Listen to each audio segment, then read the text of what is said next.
Magandang araw mga bata! Ang ating aralin sa araw na ito ay gamit ng init.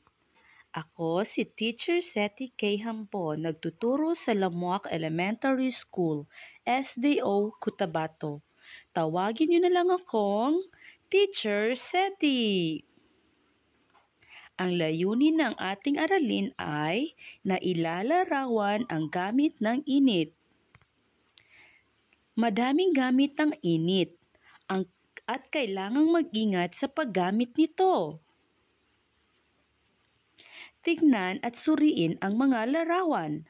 Ano ang pinanggalingan ng init? Paano ginagamit ang init? Sa susunod na larawan, ano ang pinanggalingan ng init? Paano ginagamit ang init? Ang ikatlong larawan, ano ang pinanggalingan ng init? Paano naman ginagamit ang init?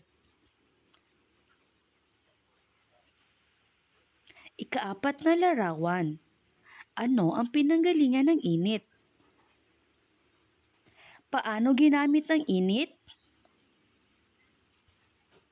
Ang huling larawan, ano ang pinanggalingan ng init? Paano ginamit ang init? Magaling mga bata! Ngayon, sagutin natin ang tanong. Ano-ano ang mga uri ng init? Ang unang uri ng init ay natural.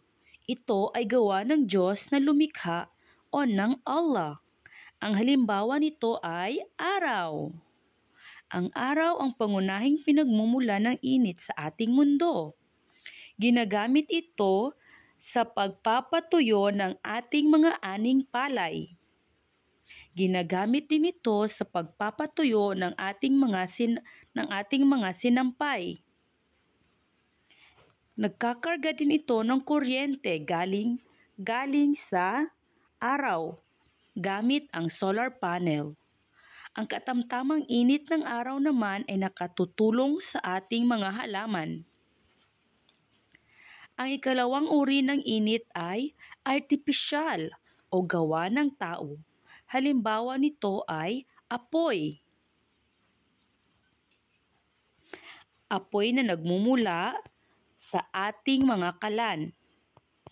Sa ating mga kahoy na ginagamit nating pangluto. Nagagamit din natin itong pangpainit sa ating mga katawan kapag taglamig. Isa pang halimbawa ng artipisyal na init ay mula sa kuryente. Ang ating micro-oven ay ginagamit sa pagpapainit ng ating mga pagkaing lumamig. Ang ating mga plancha ay ginagamit upang maalis ang tupi ng ating mga damit. Ang electric kettle naman ay ginagamit sa pagpapainit ng tubig para sa kape ni nanay at tatay. Gawain. Sabihin kung ang gamit ng init sa larawan ay isang uri ng init na natural o artipisyal. Number 1.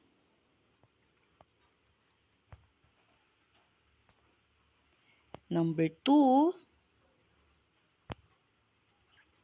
Number 3. Number 4.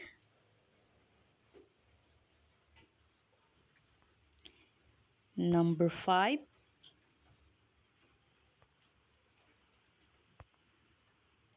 Ating husto ang inyong mga sagot mga bata.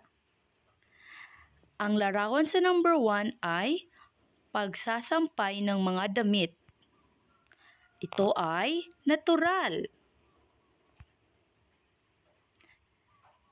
Number 2 naman ay oven. Ito ay isang artipisyal. Number 3 ay solar panel. Ito ay isang natural. Number 4 naman ay TV. Ito ay isang artipisyal. Ang number 5 ay Natural. Magaling mga bata. Tandaan, laging pangalagaan ang iyong sarili sa paggamit ng init. Gumamit ng gloves upang maprotektahan ang kamay tuwing may hahawakang mainit na bagay sa pagluluto. Gumamit din ng salamin sa mata upang maproteksyonan ang ating mga mata sa init ng araw. Gumamit din ng sunblock upang hindi masira ang ating mga balat. I-off ang inyong mga gas stove kapag ito ay tapos ng gamitin. Ialis din sa saksakan ang mga gamit na hindi na ginagamit. Paalam mga bata, hanggang sa muli, ako si Teacher Seti, signing out.